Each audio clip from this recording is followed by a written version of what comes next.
Here on Treaty 7 territory, nestled in the Rocky Mountains with the Mighty Bow River at an altitude of 1,309 meters. Born from coal dust in 1884 and ever-changing, this is Canmore, and we are Canmorites, and this is the Canmorite Podcast. Let's go!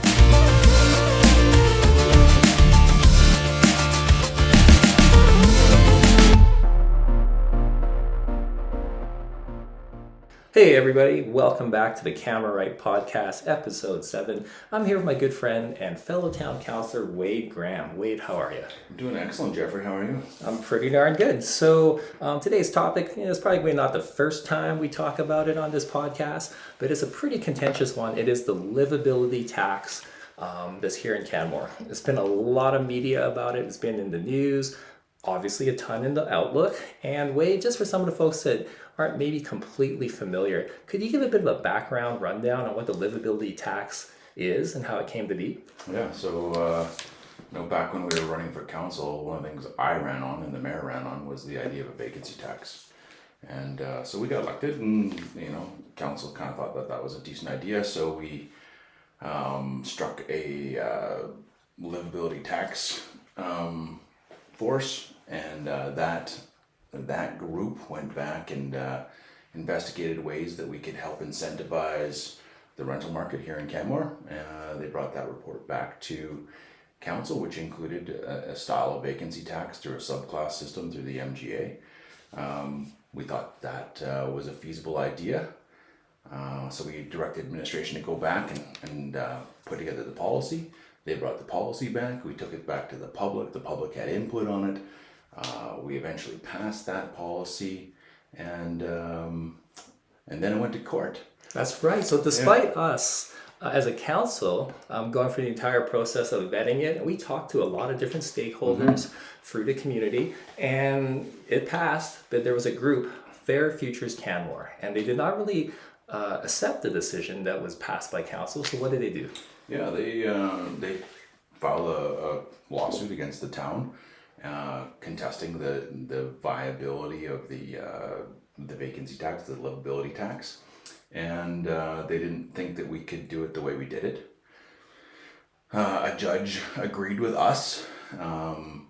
He did make us wait 1 year to implement it because of the timing of some things, which is fine. But totally fair. The fundamental premise of what we have done is within the legal boundaries of the MGA. Yeah, and so in the end, we were vindicated. And it's kind of an interesting thing because, they call themselves Fair Futures Canmore. And anytime I hear the word fair, I get a little bit triggered because, yes, I have some degree of empathy. You are getting taxed more, and in their eyes, it's probably not fair. But on the flip side, is it fair that there's other people in our community that are working 1, 2, 3 jobs, and just knowing that they will never have really any meaningful opportunity to rent or live in this community that they're trying to grow?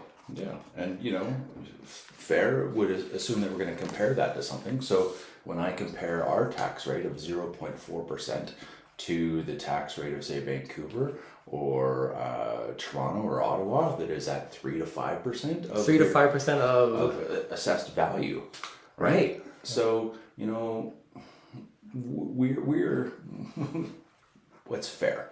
I don't know. 100%.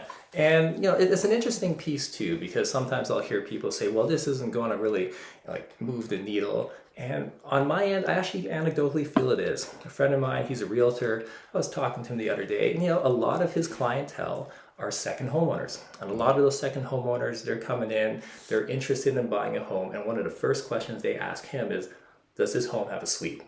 Right? And it's a very good idea because they know about the livability tax, and they are curious and motivated to create some sort of situation for themselves where they can have a home and at the same time have a segment of their home that they can rent out to avoid the tax. Yeah, so you rent this house to one person in one room of this house for 6 months, and you don't have to pay this tax. That seems pretty reasonable to me. Yeah, it's an interesting situation too, because in a lot of ways, when I look at it, when I talk to my friend who's a realtor, to have a suite in your home, there's a lot of upsides. For instance, you have someone at your home, keeping an eye on it. I believe there's a chance to generate revenue to offset your mortgage costs. Further down the road, if you're looking to sell that property, having a suite is definitely a huge amenity towards like the current buying market. And in the future, thoughts? Yeah, you know, you don't have to have property management companies come into your door to check on things for your insurance. And we as a community have somebody living here that does a job in this community, right?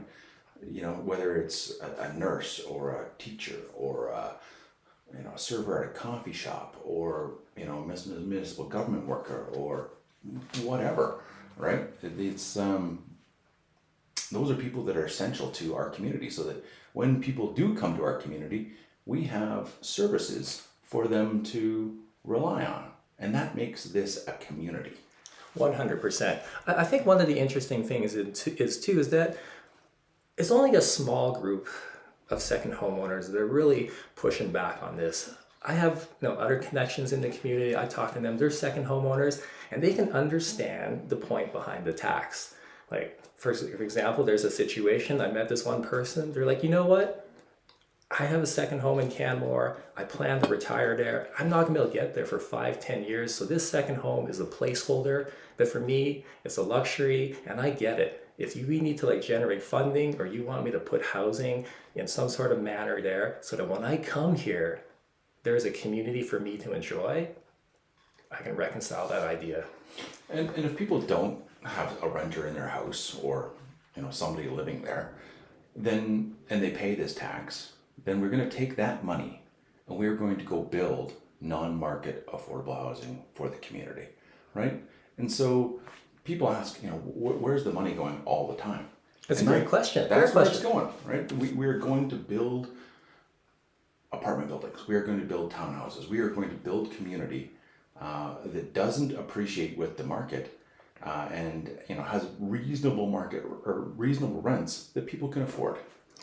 It's one of those interesting things, because you and I are now first-term councillors. We've kind of seen like how challenging and expensive it is to run a town. We have so many financial commitments. There's infrastructure that needs to change. There's services that we're trying to provide. And for us to do this next lift of housing needs money. And this is like one of our chances to make it happen. I know there's some talk among people that, well, you should get it from the province. You should get more help from the feds. Mm-hmm.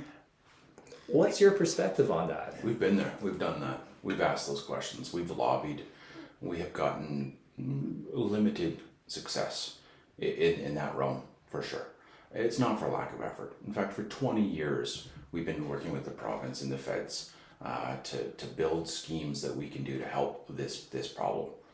We're kind of at our wits end. Yeah, honestly. Yeah, like it's interesting because I remember we've even had discussions with the province, and the province has sent messaging back to the various municipalities. If you want stuff, don't come to us, tax more. Or build it faster, Jeff. If you just build it faster, that'll solve the problem. Well, building big mansions isn't going to solve our problem. No. Right? So, when I hear things like that from the province, it's pretty frustrating to me. Yeah, it is tricky because, here in Canmore, as we all know, this housing crisis is exacerbated by finite land base. We really don't have much to build with. And a lot of the land is owned by the two remaining majority landowners. Their typical product mix, what they're looking to build, is not the sort of stuff that's going to really move the needle forward for affordable housing. But we do have land that we own, and we can energize that. It's a housing crisis. The nature of housing, it takes time to build, and the longer it takes us to get money to move these projects forward, the worse the crisis becomes. And the other thing that the Livability tax did was offer incentives to purpose-built rental buildings, right? So if the private market wants to come and they want to build an apartment building or rental apartment building, or you give them a tax break on that property. So that it makes it a little bit more financially viable for them, right? Those are helpful things. Yeah, like at the end of the day, I feel I was elected, and probably you were elected, to make decisions not for one interest group, but for like the broad health of the community. And I can only use like my life experiences, what I've seen in terms of the housing crisis. One of the big stories I get on a continual basis, my daughter will come home from school. I'm like, how's your day? She's like, not so good. Well, what happened? Oh, well, my best friend, blank, blank, blank, I just found out that her parents are moving and they've got to go next year. And you've probably got some stories too. Yeah, you know, I think for 20 years we've seen people moving away from the valley because they get economically priced out. Right? Just 2 days ago, a friend of mine, you know, single mom, 2 kids here in the valley. She's gainfully employed. Her current landlord said, you know, I'm selling this property, and therefore you have to move out. So for 6 months, she looked for a place to live and couldn't find one, and now she's moving to Calgary. You know, her partner is going to stay here, and they're now separating that family, which is a really tragic thing in my mind. Yeah, these are the sort of things that tear a community apart. And for the second homeowners that are part of this Fair Futures Canmore group that are pushing hard against it, I would really ask themselves, chances are when you came to Canmore the first time or the second time and you looked around and you saw the beauty of the mountains, probably something that factored into your decision to establish another home here was the sense of community. Yeah, you know, I think a lot of us came for the mountains and stayed for the people. Yeah. Right? I've got so many great people that I've met here over the years, and this community is full of outstanding individuals, right? There's no place that I'd rather call home. But as time goes on and as this problem exasperates, you know, we're at 26% of homes in this town are vacant the majority of the time. You know, if any other community had 1 in 4 of their homes not be utilized, they would do something about that. Yeah, and that's what we're trying to do. So I think what's going on here with Fair Futures Canmore, there's a perversion of the golden rule. Now, the old version of the golden rule, do unto others as you like be done to yourself. There's that sense of empathy.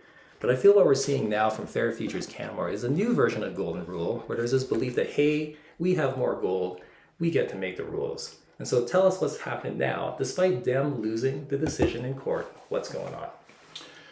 Yeah, so, you know, we were democratically elected. We passed a bylaw. It went to court. It was, you know, vindicated by the court.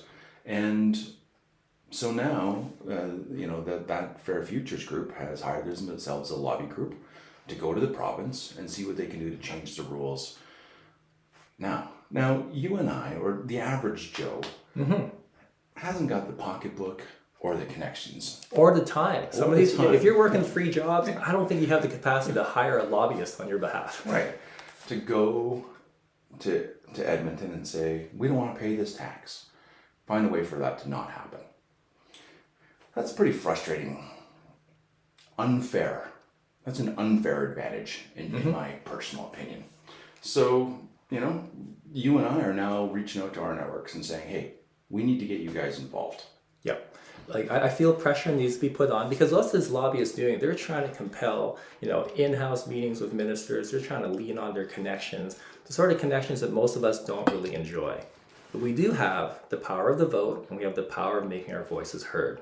So I would really recommend for folks to reach out to the Minister of Internal Affairs. Who else?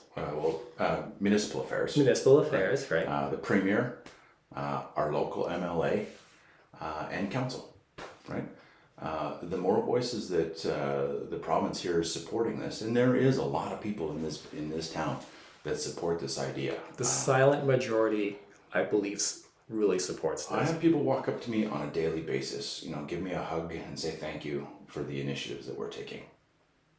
You know, do those people necessarily want to have battles in the letter to the editor on the Outlook or Facebook? I don't know if I want to write on to the Outlook, but for sure, like as you reiterate, sending those letters to the province, and I'll make sure I put it in the show notes, like the key email addresses to write to. But yeah, this is a time where, you know, we need your help. I get it. You're working super hard. Or maybe you're in this different situation where you're a second homeowner and you recognize the value of a broad, diverse community. Please take the time and reach out to the higher level municipal elected officials. There are a lot of people who own second homes or, you know, another home here in Canmore. And I think, you know, there's probably 6,000 of those people, you know, and Fair Future's got 1,000 of them to sign up on their website, petition, whatever you want to call it. So, to me, that says, the vast majority of them actually do support our cause, and they see the value that we're bringing, and they understand the value of community and supporting community.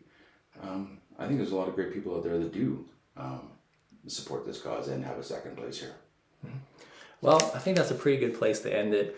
Really, at the end of the day, we are trying to keep this community together. We're trying to make the best place possible. And I really fully believe, I think you probably believe that too, a diversity, a broadness of our community, people that can do all the jobs, that's just immensely worth fighting for. Thoughts? Yeah, 100%. This community has to be for everyone, right? Rich and poor, ethnic, locals, born and breds, people who serve coffee, people who, are at the doctor's office. People that want to come here and establish. People that, so we need a wholesome, fulsome community. And that takes some bold initiatives, and we're taking them. Okay. All right. Well, Wave, I'm sure we'll be talking more about this. Thanks so much. Thanks, buddy.